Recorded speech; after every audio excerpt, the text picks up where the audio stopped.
Good morning. Oh my. Okay. Good morning. Welcome to my Bridgerton vlog. Apparently I might be getting sick. I thought my throat was sore yesterday when I woke up because I had a Christmas party. It's March. We had our work Christmas party on Saturday night. Today's Monday. And you know, when you're in a place like that, you're screaming and to yell, to talk. And I thought that's when my voice was sore, but it's Monday now, so maybe I am sick. I don't know. Anyway, here we are. I finally am gonna watch season 4 of Bridgerton, and I wanted to make like a whole vlog about it. I wanna, read a book that has to do with the show. I want to make food from the Regency era. I want to live my life like the Regency era as much as I can in 2026. And so here we are. This is the beginning. I know this is gonna be a long video. I have to try to be concise and precise. And so anyway, you're gonna watch me react to season 4 of Bridgerton, Benedict's season, and I also have a book here. So when I was planning this video, I wanted to read a Cinderella retelling because I already read all of the Bridgerton books, and Benedict's book is a Cinderella retelling. And so I was looking for stuff online, and I came up with this. This is called Chinese Cinderella by Adeline Yen Ma. And it's only 200 pages, and it's like a small book. The pages are small. I'm already 55 pages in. I'm a quarter of the way through. It's so good. Like, it's an autobiography. It's obviously heartbreaking. Okay, I'll read you the back. In this vivid autobiography, Adeline Yen Ma describes her life struggles and how she comes to be accepted by her family at the time of the Cultural Revolution in China. When her mother dies giving birth to her, Adeline becomes a symbol of bad luck to her family. Loathed by her stepmother and ignored by her father, she struggles through childhood unloved and unwanted. But Adeline is an outstanding student who lives with the hope that someday she'll be able to live out her dreams. So yeah, it's what it says. Like, she is the 4th in a family of 7. And the 2 youngest are like the stepmother's children, and the other 5 are her mother's children. And what I find very interesting is they're a very wealthy Chinese family, and this is pre-revolution. So I am really eager to read her experience of the Cultural Revolution, because obviously everything she has is going to be taken away. Maybe they flee. Her father is some kind of wealthy businessman. She hasn't given us any indication of what he's done. We know that her grandmother started like this Women's Bank of China, and she was very wealthy. Oh no, so not her grandmother, her great aunt, and she was extremely wealthy. But just like, they live in the French concessions in Tianjin and then in Shanghai, China, and the stepmother has like the most beautiful dresses from Paris, pearls, diamonds. They go to expensive private schools. But then this stepmother and father with the eldest 5 kids, they're like, oh, we're not giving you any pocket money. You need to learn the importance of money. They don't have any clothes except their school clothes. Like, they get 3 meals a day, and they don't get like the good food that's reserved for the 2 youngest kids. It's so messed up. It's so sad. She does have an aunt that lives in the house with her, and that's like her person, so she has someone. Then her brothers and sisters at times are terrible and awful. At times they're like, they connect that they hate their stepmother. Okay, anyway, I'm talking too much. My coffee's gonna get so cold because I'm standing outside in the freezing cold. Going to Regency era stuff now. In the Regency era, if you were like, a lord and a lady, when I read online, for the first meal of the day, you don't really break your fast until about 9 or 11 a.m. And usually it's just something like a hot drink, any kind of bread product, like a pastry, kippers, which is like a fish, maybe some oatmeal, some gruel. So right now I'm just gonna have my espresso, and I don't know what I'll break my fast with, but I will check in when it's breakfast time, and I will be here when I start the show, but that's not gonna be until a bit later, because in the Regency era, they would get all of their personal stuff done before breakfast, because at breakfast they would accept callers, and that's when their social day would start. So I'm gonna try to get like all of my things that I need to get done now, and then after breakfast will be like my Bridgerton time. So I will see you then.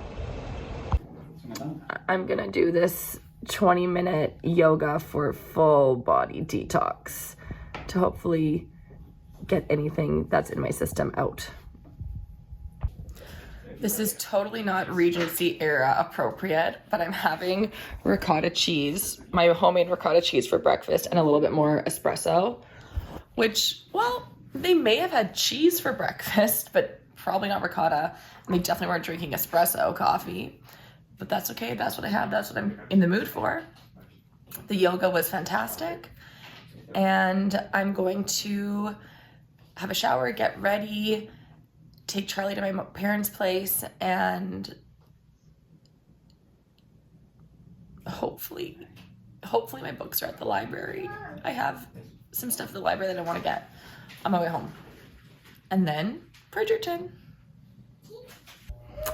I came to drop Charlie off at my parents' house. I'm on my social call, my social visit now for the Regency period. So I'm gonna sit down with my mom and grandma. Actually, my sister is here, surprisingly. So it is a real life social visit.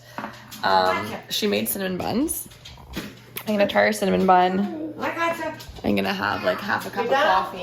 And then I need to go to Superstore and get some ingredients for tonight. But I read online that in the Regency era, to stay longer than 15 minutes is a faux pas and considered rude. So this will be a quick coffee and cinnamon bun run, or visit, and then I will run. He's not gonna get you. Oh no. I just did my Superstore shop. Oh my gosh, I'm sorry about the wind. I just did my Superstore shop. I'm gonna go for a quick walk because I know as soon as I get inside, I am not leaving the house again. I'm desperately hoping that my books are gonna arrive at the library today and I can pick them up. They've been in transit since Saturday, so they have to be there. I don't know. I desperately want to go get them because I have 2 Bridgerton cookbooks and I want to cook something from the cookbooks today. I'll have to do it another time this week. Anyway, I'm gonna go for a quick walk. You know, in Bridgerton, they're always strolling in the park. I get to walk around my neighborhood, the next best thing. And a little off theme, I'm listening to the Call Her Daddy Sarah J. Maas podcast episode, which I am really enjoying. I've never heard Sarah J. Maas in an interview or anything, so it's nice to get an insight to her writing process and what her thoughts are on the characters. And so I'm gonna finish that walk, and then finally, after what is it, like 15 minutes into this vlog, we will finally start Bridgerton. Yay! Here we go. Please be good. Okay, Benedict actually looks really handsome here in this outfit, but this actor Luke, he looks old. And I checked, he was born in 88, so he's 4 years older than me. He's 37, turning 38 this year. And the girl who plays Sophie, who I think is beautiful, her name's Yaren Ha, she's 28. They're 10 years apart. I'm like, look at him, like, he's supposed to be late 30s. He looks like he's in his 40s. And the thing is, that actor Luke, he's not handsome, but there's something about Benedict that is not attractive to me. Like, just purely based on looks, like him here in this black outfit, like, I think he's hunky here. But just knowing Benedict's personality and his like laissez-faire attitude and not caring about things, like, I'm not into that. You know, Anthony was like that, right? And then in the second season, he got a kick in the butt and was like, you have to step up and be the Viscount. Once Anthony switched and was like serious, then I found him sexy. So that's all I have to say for now. Please, don't worry. I'm sad that my expectations are accurate. Like, this is boring. I thought Benedict's season was going to be boring, and so far it is. I don't... Like, it just, like... The chemistry is okay. Him falling for her doesn't make sense. Like, the people that Benedict would have met... The Benedict in the show, the people he met and has interacted with, the artists, you know, the older woman, all of the sexual exploring he did, Sophie, like,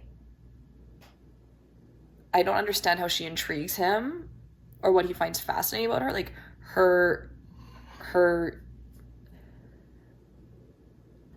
is virginness the word? Like, her inexperience in everything. Like, this girl has been, like, sheltered her whole life, not allowed. What I imagine is, like, you know, the stepmother doesn't allow her to participate in life like her stepsisters are allowed to. She's, like, holed up in the house so much of the time. So is he attracted to that, like, girlishness, that naivete, that, like, what's the word I'm looking for? Yeah, I guess virginness. Like, you know, she obviously hasn't, like, kissed anyone, hasn't been to a ball before, hasn't had a lot of interactions with society. So, like, because he's been through it all, this is what entertains him now and interests him and turns him on? Maybe? How can she be the most intriguing person that he's ever met? They're using the word intriguing when they really should be using the word mysterious. She's not intriguing. Like, what is interesting about her? The woman from last season, the widow, that was an intriguing person, an interesting person, a woman who reads about physics and aerodynamics and moves about society the way she likes and does what she likes because, you know, she's a widow and she's older and she can do that. That is an interesting woman. Sophie, held up in the house, no life experience, that's not intriguing. So, I don't know. I know that they have to make the book into the show. Like, it has to be the basis. It's not. They did too much with Benedict in the first seasons to find this story believable. Okay, very interesting. Benedict has used the words ingénue 2 times to describe Sophie's character that she's playing at the masquerade ball. But it's actually not the character, because that's who she is. She's an ingénue, and an ingénue is an innocent or unsophisticated young woman, especially in a play or film. I had a better definition on my phone. Hang on. Let me see if I can find it here. It's like gentle, kind, innocent. Let me find it. Innocent, naive, wholesome young girl, young woman. She's a stock character in literature, film, and theater. A girl or young woman who is defined by her endearing innocence and naivety. Like, that's exactly what I was saying about her. She is an ingénue, and he thinks that she's playing an ingénue, like she's playing the part of a wholesome, young, naive, innocent girl, but she really is. And I'm proud of myself for that whole analysis I did about Benedict and his character and how they did too much in the first seasons. I'm a real TV critic over here. This kiss is so unromantic. It's so, you know what it is? It is a teenage girl's first kiss. That's what it is. So I guess it was good acting. And it was the right choice because she is basically a teenage girl. That is her first kiss. She doesn't know what she's doing. I'm actually impressed she had the balls to do it. So, good for her, I guess. But just not romantic. Not romantic. Episode 1 finished. My thoughts are true to Bridgerton form. It was beautiful to watch. The costumes spectacular. The music, I loved it. They had the strings version of, what was the song? Something DJ. Da-da-da-da. Anyway, very true to Bridgerton form. Here's what I'm hoping for this season. I'm hoping that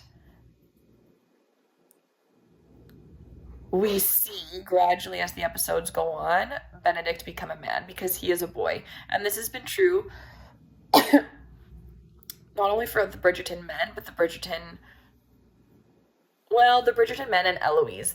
They are so childlike when we first meet them. Daphne and Francesca, that wasn't the case. When we met Daphne and Francesca, they were young women. They wanted to start their role as a wife, and they were women and wanted to be women.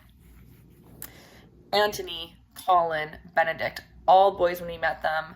Then Anthony has that intense conversation with his mother, like, you need to be the Viscount, you need to be like your father, he'd be so disappointed in you. Next season, boom, he's a man in charge. Colin, he gets his heart broken, he goes away on his grand tour of Europe, comes back, he is a man. Benedict is still a boy, and in this first episode, we are starting to see him change his mindset and become like he's finally considering changing and becoming a man. And I wanted to get Carlos's perspective on something. Babe, I want to ask you something. A man's perspective. What is the draw of a virgin?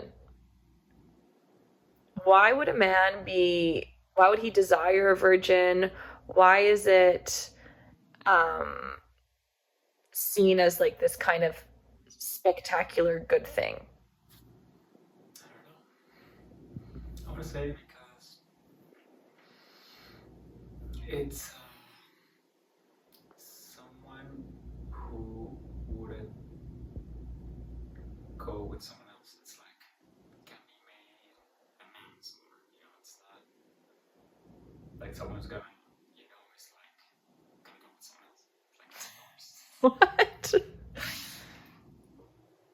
there's something. Like you're a dog peeing on a tree. It's like you're marking, like you get this territory and it's only yours and only ever going to be yours.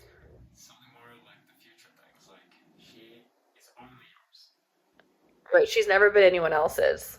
So she's yours now and possibly forever. That would mark the change as well, because you could just go with anyone, right? But the virgin is because she's only yours. I think there's something there. Okay. So in Bridgerton, okay, this will be too long to film, so I'm going to hop off camera. We'll have this conversation, and I'll get your thoughts after.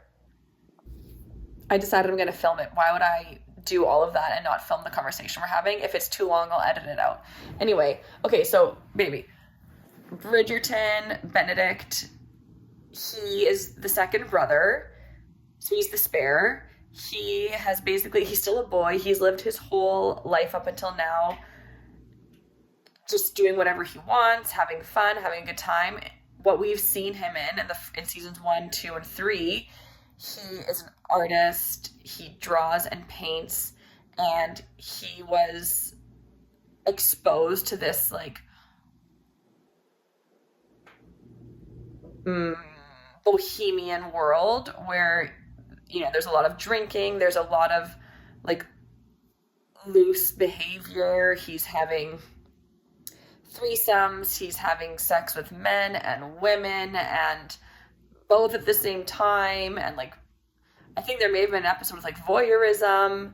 And anyway, so he's like He's had a lot of sexual experience. He's done a lot of drinking, probably drugs, all of that. He's never had a lot of responsibility. So he is still a boy right now. And his love interest in this season, this is his season, it's a Cinderella retelling. So she's like the help in her household, but she sneaks off to the ball and he falls for her. But so that's why I asked you about the virgin. Like, why is a man appeal? Like, why do virgins appeal to men? Like, why would this man who has had all of this experience, he's been with so many different people, he was with this really intriguing, smart, worldly woman last season, why would he now be interested in this young, inexperienced, wholesome,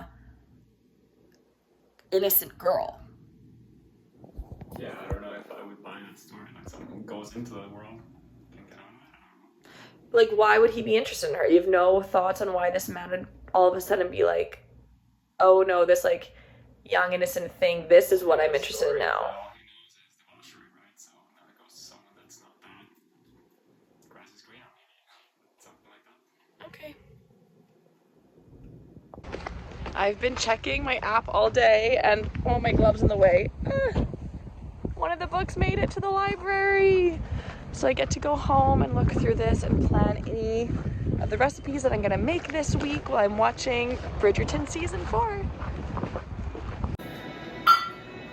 Okay, this scene is effing weird. He's saying, kiss me, do not leave me again. Like, what is going on? Why would... I'm glad she didn't kiss him, because why would... Well, I can see why she would want to, but why would he behave like this? It's so weird. Kiss me, kiss me. What is he doing? It's so weird. Also, I'm gonna say it doesn't make sense that Penelope would continue to be Lady Whistledown and everyone know her identity, because she's just gonna create enemies. Like, she was talking about Lady Keswick and her hair, and she'd get her scullery maid to do her hair, and then she's walking around the ton like with a hood on her head. Like, I'm pretty sure from the first episode it's common knowledge that Penelope is Lady Whistledown, because all the girls flocked to her when she revealed herself at the masquerade party. So why would she continue? It doesn't, but I guess like they need it for the show, but it really doesn't make sense for Penelope. Okay, it is dinner time. I'm trying to remember what they said in the Regency era. Dinner is the main meal. It was the main meal in the Regency era, and they would eat between 3 p.m. and 7 p.m. Lunch wasn't really a thing back then. It was breakfast, dinner, and then sometimes supper. So dinner was between 3 and 7. For us, we're eating at 20 after 6. Carlos was kind enough to prepare dinner tonight. So when I was researching the Regency era and their dining habits, I found a really good website. I'll put it in the description box below. And basically, there were essentially 2 courses. They would start the first course with either fish or meat. And tonight we are having salmon. The second course was the cooked food course.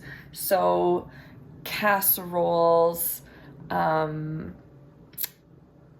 meats, roasts, like potatoes, things like that. So we just have both on our plate tonight. So we did the salmon in kind of like this Dijon mustard sauce. We have a lemon risotto with Parmesan, and we're pairing it with a French wine. This is the Briord Muscadet Sèvres Men from 2022. We have already sampled the wine, and it's delicious. And French wine is something they would have consumed, obviously, back in the Regency era in England. I think they consumed a lot of Claret, which is Bordeaux. But this, apparently, I was looking up some tasting notes for this wine, and apparently this is going to be a very, very suitable pairing. I'm really excited to try it. Oh, why don't you film me while I try it? Okay. There has to be the salmon first because of the fish course, and the risotto next because that's the cooked food course.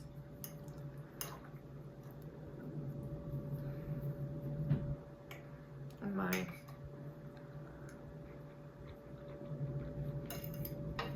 Salmon's good. It doesn't taste like salmon. Is this salmon? I think so. And the color doesn't look like salmon. Yours does. Mine's like white. We're in the same bag. I don't know.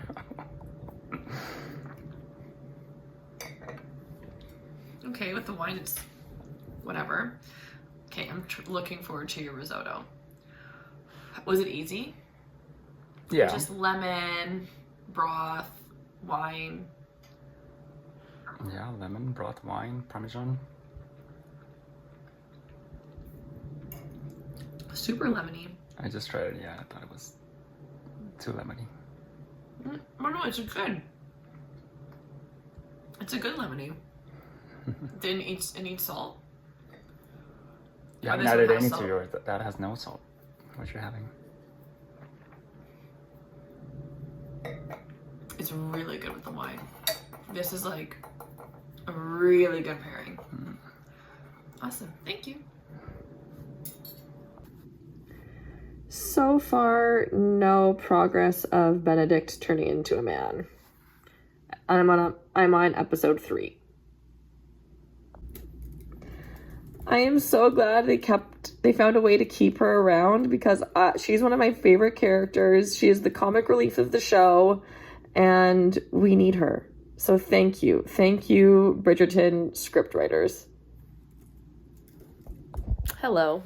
It's the next day, and this is where I'm gonna end this video.